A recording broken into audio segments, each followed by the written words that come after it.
Baik, terima kasih Pak Agustan. Selamat sore Bapak Ibu sekalian. Mudah-mudahan suara saya terdengar dengan baik. Baik, Pak. Eh, Pada kesempatan yang sangat baik ini di sore hari ini, izinkan saya untuk memberikan tanggapan atas buku Foresight Teknologi.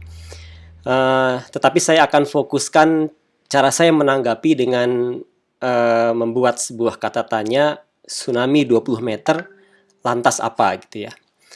Ini menjadi penting. Kenapa? Karena para peneliti sudah melakukan risetnya yang dengan sangat baik, tetapi kita menemukan adanya sebuah kesenjangan, ada sebuah gap antara hasil penelitian dengan tindakan.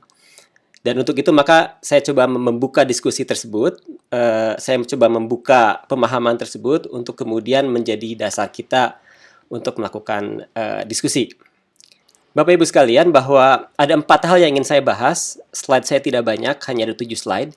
Yang pertama, sebuah penelitian sumber gempa akan memberikan dampak apabila dilanjutkan dengan hal yang lain. Dan hal yang lain yang perlu dilakukan adalah kajian risiko bencana, analisis risiko bencana yang detail.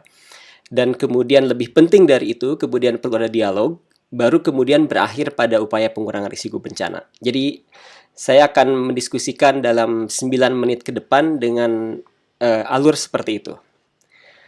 Bapak Ibu sekalian, dalam publikasi yang terbaru yang dibuat oleh Pak Sri Widiantoro, menghasilkan beberapa hal penting dalam riset tersebut. Yang pertama, menghasilkan penemuan penting mengenai lokasi dari sumber gempa. Jadi diketahui bahwa sumber gempanya ada di selatan Pulau Jawa. Itu penting sekali. Kemudian ada 2 hal yang penting bicara mengenai kekuatan dari sumber gempa. Ini pun poin yang sangat penting. Misalnya dalam riset yang ini, gambar yang kami dapatkan dari riset kami di daerah Banda, kami mendefinisikan ada sebuah sumber di sekitar Banda Ak.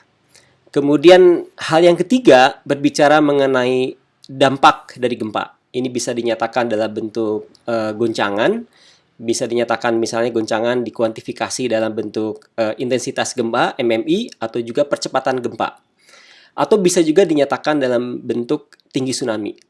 Jadi biasanya kami peneliti yang bekerja di bagian hulu, produknya pasti 3. Jadi Bapak Ibu kalau baca paper-paper gempa yang dibuat oleh para peneliti yang di bagian seperti kami, biasanya bicara itu aja: lokasi, kekuatan, magnitud, kemudian dampak. 3 hal tersebut.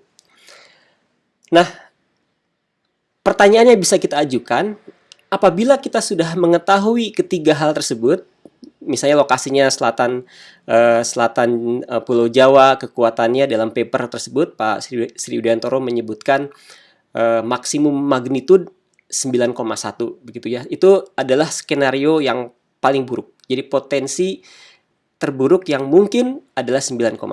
Dan itu berimplikasi bahwa periodisasi gempanya seharusnya sangat panjang. Jadi kemungkinan terjadinya sangat dengan probabilitasnya jauh lebih kecil dibandingkan magnitud yang lebih kecil. Kemudian berbicara yang ketiga, yaitu dampak dari tsunami. Bicara ketinggian dari tsunami. Tadi Pak Wijo disebutkan di salah satu lokasi di pantai mencapai 20 meter. Rata-rata sebetulnya tidak demikian, rata-rata sekitar 4,5 meter.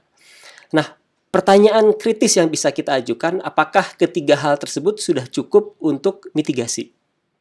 Jadi kalau kita sudah punya 3 data tersebut, apakah sudah bisa kita gunakan sebagai cara untuk mengurangi risiko bencana? Itu penting sekali. Jawabannya iya, dan tetapi sebetulnya masih banyak hal lain yang perlu dilakukan. Tadi di dalam foresight yang dijelaskan oleh Pak Uni di awal juga sudah mulai dijelaskan. Tadi juga dijelaskan juga oleh Pak Yung, dan juga dijelaskan dengan sangat baik juga oleh Pak Wijo. Jadi ketiga hal tersebut penting tetapi tidak cukup. Lantas apalagi yang perlu? Yang perlu adalah kita harus kemudian membawa hasil penelitian yang sangat baik mengenai sumber gempa tersebut, kita jadikan sebagai bagian dari analisis detail risiko bencana. Tentu saja BNPB sudah punya Indeks Risiko Bencana Indonesia (IRBI), tetapi tidak dalam skala detail, jadi skalanya se-Indonesia, dan tidak dengan magnitud berdasarkan publikasi yang terbaru dari Prof. Widiantoro. Nah, kajian detail dari risiko bencana paling tidak harus mencakup 4 hal penting, yaitu dampak dari bencana tersebut, potensi bencana, mohon maaf, terhadap manusia, misalnya korban dan sebagainya. Harus juga bisa mendefinisikan dampak pada infrastruktur, aset yang kemungkinan bisa rusak, bisa berdampak apa terhadap lingkungan sekitar pantai, dan bisa kemudian harus bisa menjelaskan dampak pada sistem masyarakat dalam konteks waktu periode tertentu yang dihitung secara probabilistik. Dan agar proses itu kemudian berjalan dengan sangat baik, yang pertama harus ada guidelines atau willingness yang kuat dari pemerintah. Dan yang kedua, harus melibatkan pengetahuan masyarakat. Karena masyarakat lah yang paling paham mengenai kerentanan di wilayah mereka. Masyarakatlah yang mungkin sudah memiliki wisdom sendiri mengenai konsep dari risiko, karena risiko itu adalah persepsi. Jadi kajian risiko bencana kemudian berawal dari hasil riset tadi yang sangat baik dari para peneliti, tapi itu saja tidak cukup. Kemudian harus dilengkapi dengan 2 hal yang penting, yaitu keterlibatan dalam pemerintah untuk mendefinisikan risiko dan juga melibatkan masyarakat. Baru kemudian yang di bagian kanan ini yang tadi kita bisa menghitung dampaknya terhadap manusia, asetnya, lingkungan pada sistem masyarakat, itu bisa kita definisikan dengan sangat baik. Nah, kemudian itu saja belum menyelesaikan persoalan dalam upaya pengurangan risiko bencana, tetapi ada satu hal lagi yang sangat strategis, yaitu dialog. Jadi kemudian diperlukan dialog yang kemudian melibatkan stakeholder. Misalnya, ini tidak hanya ini saja, tapi ini misalnya kemudian harus melibatkan, tadi juga disebut oleh Pak Wijo, melibatkan NGO, melibatkan media. Media diajak bicara mengenai analisis detail dari risiko yang sudah dibuat bersama.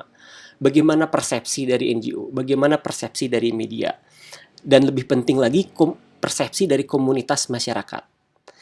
Jadi kemudian masyarakat harus diajak bicara mengenai tadi, dari mulai hasil penelitian, analisis risiko, dan kemudian setelah itu didialogkan dengan melibatkan banyak stakeholder, termasuk juga pemerintah harus masuk di dalamnya.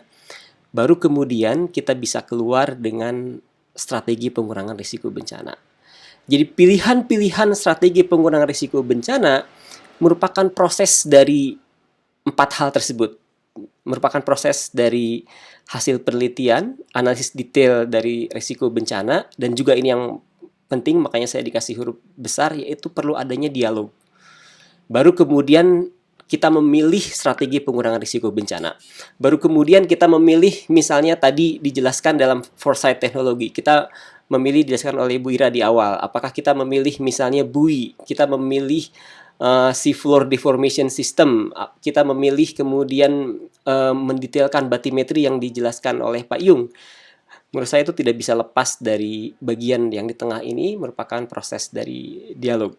Mungkin itu yang ingin saya sampaikan, dan ada beberapa catatan mengenai kajian risiko bencana, produk dari risiko bencana yang mungkin dilakukan, tetapi yang terbaik adalah hasil dari dialog. Tapi ada beberapa catatan yang berdasarkan literatur, misalnya tadi disebutkan dengan sangat baik oleh Pak Wijo, literasi, yaitu memberikan pendidikan pada masyarakat.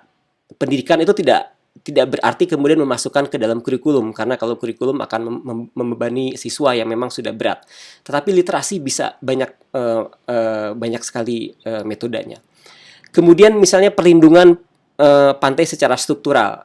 Ini banyak sekali metodenya, kita bisa belajar dari banyak negara, misalnya membuat tanggul laut, membuat pemecah gelombang. Pemecah gelombang itu terbukti mengurangi 40% dari energi dan memperlambat sampai 8 menit untuk kasus tsunami di Sendai. Misalnya yang non-struktural, kita bisa membuat tanggul hijau, kita bisa membuat hutan pantai, kita bisa membuat bukit pencegahan terhadap tsunami, misalnya. Dan juga yang paling penting, ini poin yang sebenarnya mudah-mudahan muncul dalam dialog nanti, yaitu harus adanya aturan kuat tata guna lahan, land use yang baik mengenai daerah yang berisiko akan tsunami. Ini saya pikir penting sekali. Di beberapa negara misalnya apabila ketinggian tsunami-nya lebih dari 2 meter, daerah tersebut tidak boleh jadi pemukiman, tetapi boleh untuk misalnya boleh untuk rekreasi, boleh untuk agriculture ataupun industri yang terkait dengan pantai, industri ikan dan sebagainya. Tapi apabila tsunami-nya kurang dari 2 meter, asal ada jalur evakuasi, ada sistem peringatan dini, maka kemudian boleh dihuni. Nah, poin yang terakhir adalah manajemen kedaruratan. Baru kemudian kita bicara sistem peringatan dini di situ. Baru kemudian kita mendefinisikan teknologi untuk mendeteksi misalnya kedatangan pantai, teknologi untuk memodelkan tsunami, teknologi untuk jalur evakuasi, teknologi untuk mengirimkan pesan ke setiap orang misalnya.